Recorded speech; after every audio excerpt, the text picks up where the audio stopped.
Good afternoon, everyone, and welcome to the Insights and Innovation series for this wonderful Monday. Today, we have one of our wonderful partners, Boomtown, joining us, and we are going to hear from Leanne. Now, correct me if I'm wrong with the pronunciation of this, Glamazonian, Glamazonia, Glamazina. Okay, it sounded like I don't know, it sounded like something else. But thank you, Leah. Thank you so much for joining us and running through us. We're going to have a bit of a regional update and also update of why brands are heading there to grow. So without further ado, I'll hand over to Leanne. Thank you, Sam, and hello everybody. It's great to be here. I am thrilled to have this opportunity to talk to you about Boomtown and regional Australia. It's definitely a topic I'm very passionate about, and I think you'll see and hear that come through in the next 40 minutes. I wanted to use this time wisely. So the things we're going to cover off today is what is Boomtown. I would assume many of you on the call may have heard of us, may not have, but we'll spend a moment on that, about what our purpose is and why we exist. We'll talk about the regional landscape and what it actually means when we're touching on Boomtown as a general across Australia. We'll also talk about some useful stats, and in those stats we'll share with you 10 really key ones that we've recently shared with the industry about why regional should be in FY25 plans, and then hopefully at the end we've got some time for some questions. So firstly, what is Boomtown? So Boomtown is life outside the 5 big cap cities. So when we remove Sydney, Melbourne, Brisbane, Adelaide and Perth, we're left with regional Australia, and that is what we call Boomtown. And so Boomtown exists of 7 media organisations that came together a good 5 years ago now. It was pioneered out of SCA, seeing that there was an opportunity to educate advertisers, national advertisers, about the value of marketing your message in regional. I'm not sure if this is my microphone. Can everyone hear some chatter? Hey guys, if your microphone's on, please turn it off. Thank you. Just wasn't sure if that was a question or not. If it's a question, no, absolutely, please speak up. And so Boomtown was created with the purpose of demystifying and demonstrating how regional advertising can deliver growth, but also drive businesses. And we've seen a lot of growth in that time, but there is still a long way to go. So this is just a snapshot of some of the brands that have embraced regional Australia. So in 2019, when Boomtown came along, the number was 10%. So 10% of brands that were advertising in metro were advertising in regional. We've now seen that lift to 17%, but when more than a third of the country resides there, that number of disparity just doesn't quite make sense to us. So hence our opportunity to continue to educate about why brands should reconsider. So we obviously gathered with that number being 17%, although it's growing, there's still a long way to go. So we assume there's barriers as to why brands or agencies aren't quite understanding why regional could be an option for them. So every year we do a study, and that study is an industry study, and we did one in February this year, and the results were interesting, if not mixed. So you can see here just a small snapshot that 57% had bought regional media in the previous 12 months. Of those, a whopping 93% said those that bought it believed it delivered on an ROI. We love that number, understandably. And 88% they would consider it in their next campaign. But the number I obviously was most interested in was this 74% that are still stating there's at least one barrier as to why they're not investing. And so when we dig a little deeper, we call them Boomtown blockers. These are the reasons they're stating that they're not advertising. So 42% state, regional audiences are not a priority for us. And I reckon there are brands where regional wouldn't make sense. Like Vodafone, for example, I don't believe they have a regional connection, so that would make sense. But there's so many brands who think that regional isn't for them. I used to work at Koala before I joined Boomtown, and Koala was one of those brands. I was working there and accepted a role to join Boomtown, and we spoke a little bit about what I was going to be doing. They're like, I've never thought regional. The delivery will just be too expensive. And so we did a little exercise. Let's see what it looks like. Let's talk to our customers there. I reckon there would be an appetite. And what do you know? There was an appetite to buy koala. They did a test in regional Queensland, and now it's regularly on their media plan. So I just think it comes back to, it's not that audiences aren't a priority. It just might be we don't quite understand the audience there. Let's work on a way to connect with them. Budget limitations, I mean, we see this everywhere. When it comes to regional, there is a perspective that you need more money to advertise in regional. And of course, that is indeed the case if you keep your media plans the way they currently are. And speaking on experience as a brand marketer, I would always go, what's my budget? I can afford Sydney, Melbourne, Brisbane. Can I afford Adelaide and Perth? Yeah, I can. I would never think to go Sydney, Melbourne, and why don't I do regional Queensland? I would never think to do that previously. Of course, now I feel very differently. And then logistics and, booking regional. There was a while there where Boomtown was saying, you should have local creative in regional. I feel quite differently about that. I think when there's barriers to trying something new like regional advertising, I think more often than not, the same material that you have running in metro should absolutely connect with audiences in regional. So logistics around doing that and what is, required, probably not as necessary. We still have the issue of how do you get to everybody in regional, and we've got solutions for that as well. And then 16%, they just don't know why they should be advertising there. So our job is obviously to keep offering that education and those tools just to give everybody enough knowledge to know why regional is an option for them. So they're our blockers. When we talk about the regional landscape, so it's life outside the 5 cap cities, we boast that 14 of those 19 major cities are indeed in Boomtown. So we came up with that definition working with the ABS, who classify an urban, high density areas of more than 100,000 people. Well, the majority of these areas are well and truly above 100,000, but we include cities like Darwin, Canberra, Hobart, not to mention your Sunny Coast, Gold Coast, all the cities that you can see on the screen here. And then when you look at the population growth of the last 5 years, this is based on census data, but we've had more recent data come to hand from the ABS. But you can see here there's been some huge growth in particular areas like Geelong, huge the growth there, and that would make sense with it being so close to Melbourne.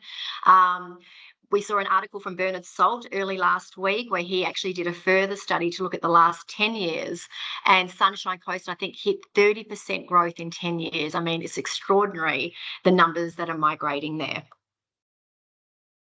And so with all the information we had at hand and the fact that we know there's still barriers and we still haven't been able to get past that 17% quota, we're taking it back to basics and going, look, we know regional works because once you try it, you normally don't let it go. So what can we do to empower the industry with knowledge so they can consider regional on their FY25 plans? So what we've created is a list of 10 reasons or 10 things or facts that you can share with your brands within your agency that just might nudge them in the right direction and give them a reason to reconsider how they distribute their budgets. They're pretty fast, so I'll keep it moving quickly.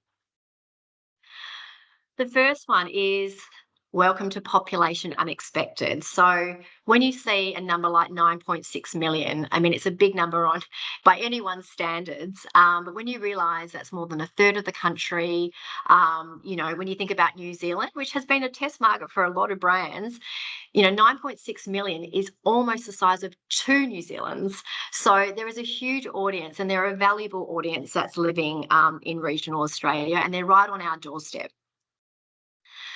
Reason number 2, Boomtown brings home the bacon. So more than a third of regional households have an income of $100,000.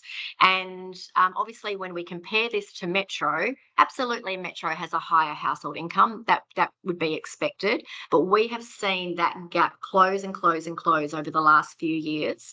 And with a lower cost of living, more affordable housing, and these disposable incomes lifting, that means it's pretty comparable, the household income between metro and regional. So you could argue that consumers in regional are the same, if not stronger, than in metro.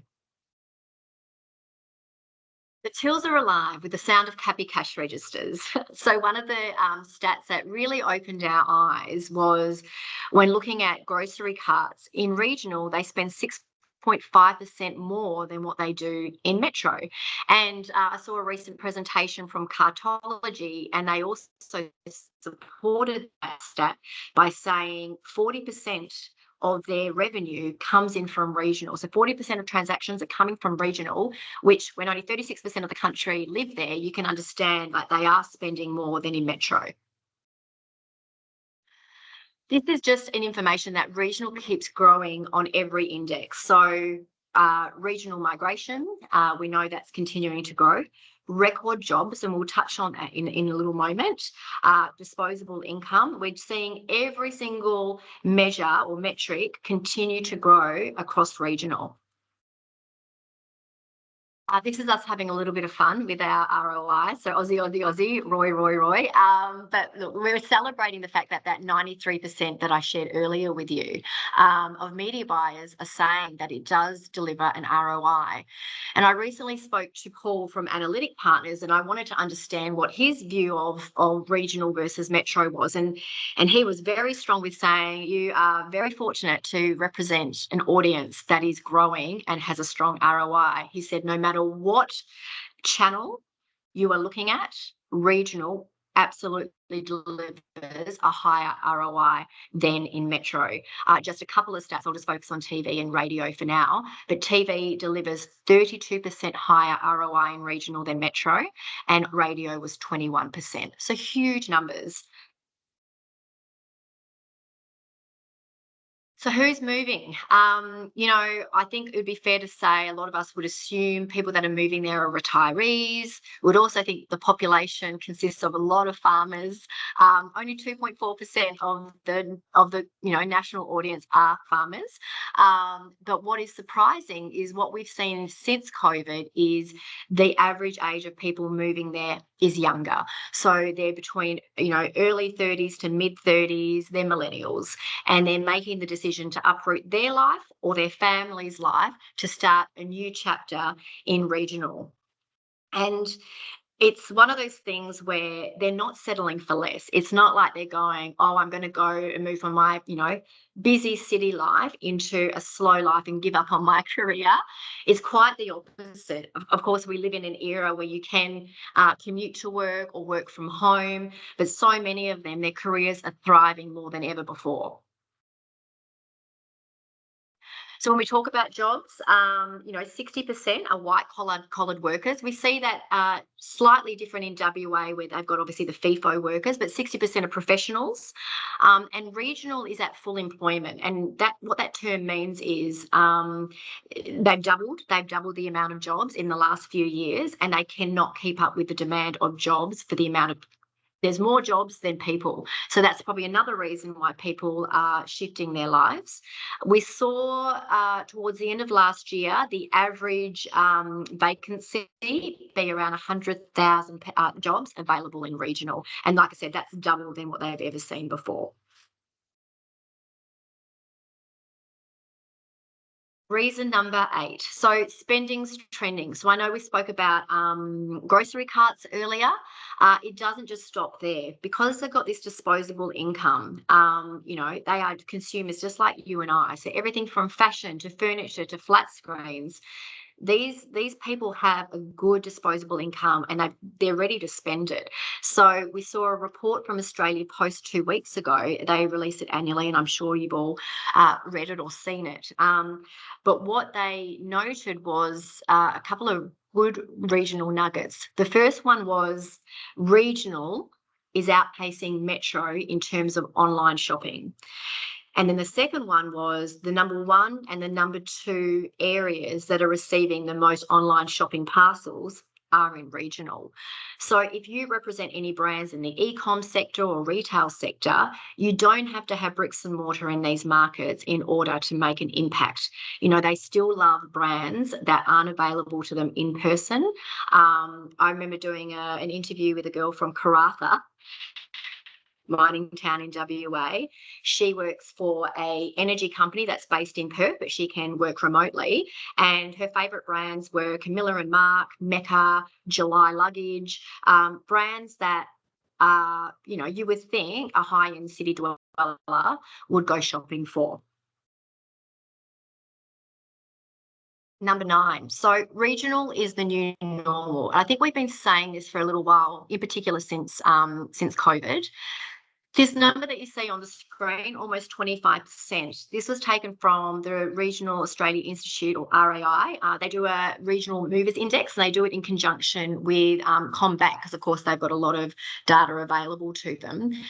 And what this says is, the way they look at migration is how many people moved from the cities to regional areas versus how many left regional to move to the city. And what this is saying is, in that last quarter of last year, almost 25% moved to regional, then the other way. And that number is astounding. And then when you look at the last 12 months, the average is where we're looking at 12% higher migration from city to regional than what we saw pre-COVID. So we know there was that massive rush during those couple of COVID years, but what we're seeing now is a consistent growth that's higher than pre-COVID levels. And then last but not least, the Outback outperforms, and that's why 88% of advertisers are saying that they will include it, because they've included it before, they will include it in their next campaign. And we've got countless verbatim quotes that I'll read a couple for you. This is from our recent survey we had in market. It's a crucial and influential audience. Regional advertising, it's a no-brainer. Media planners and buyers, regional has proven to be effective more times than I can count. The list goes on and on. Sam was graciously a guest of ours at a masterclass that happened in February, and he was on there also with Beck from Koala, and both of them agree with a lot of this sentiment. And I think that quote that we said in that call, Sam, was then plastered everywhere in all trade media about it being a no-brainer. So it's really exciting when you hear brands give it a go, and then see the results of that, that risk paying off, and then continuing to include it in their media plans. So that's our reason number 10. Now, I probably have about 30 reasons, but they're the ones that we wanted to share with you today. We also have a planning tool. It's called the Boomtown the Boomtown Hub. And what it's designed to do is to be your one-stop shop for regional media planning. We acknowledge that it can get really complex when you're looking at media outside of the 5 cap cities. So this media hub allows you to select a market. So you might select Gold Coast, for example, and then you can talk about the type of media you want to look. It might be TV, it might be all media, and then what it will do, it will plot for you all the media that's available for you in that region. So we do it for all markets across Australia. All you need to do is type in the town or the city, and it will come up organically for you. So that's the Boomtown Hub. Of course, all the other information, including case studies from brands that have had success there, is available on our website, and there's a QR code. But I wanted to leave plenty of time for any feedback, any questions that we can assist you on. Guys, are there any questions today? And then so often there isn't questions, but we'll leave it open. That won't take it personally. I would love to connect with you on LinkedIn if there's any questions you have, or any brands for your agencies we can work with you on. We're always here to help. And we can connect you as well to Leanne as well, post the meeting. Thank you, Leanne. Thank you, Boomtown, for your support. Amazing, always interesting to hear. Big fan of what you guys do, and a relevant and important market for all agencies. Thanks, guys. Just a quick reminder this week. Melbourne agencies on the 17th, on the 18th, sorry, we've got the Quantcast Trivia Night. Brisbane agencies, 2 big events. It's the in-person event for the Academy, which is on the 17th, News Corporation, and on the 18th, we're at the Tungaluna, one of the most exciting nature reserves anywhere in the world, for a networking event there. So looking forward to seeing you all up there. Cans and Cans coming up, and also watch out in the next couple of weeks for the launch of the digital symposium. Thank you everyone for joining us. Have a great day. See you, members. Sealand. Thank you again. Talk soon, guys. Bye, everyone.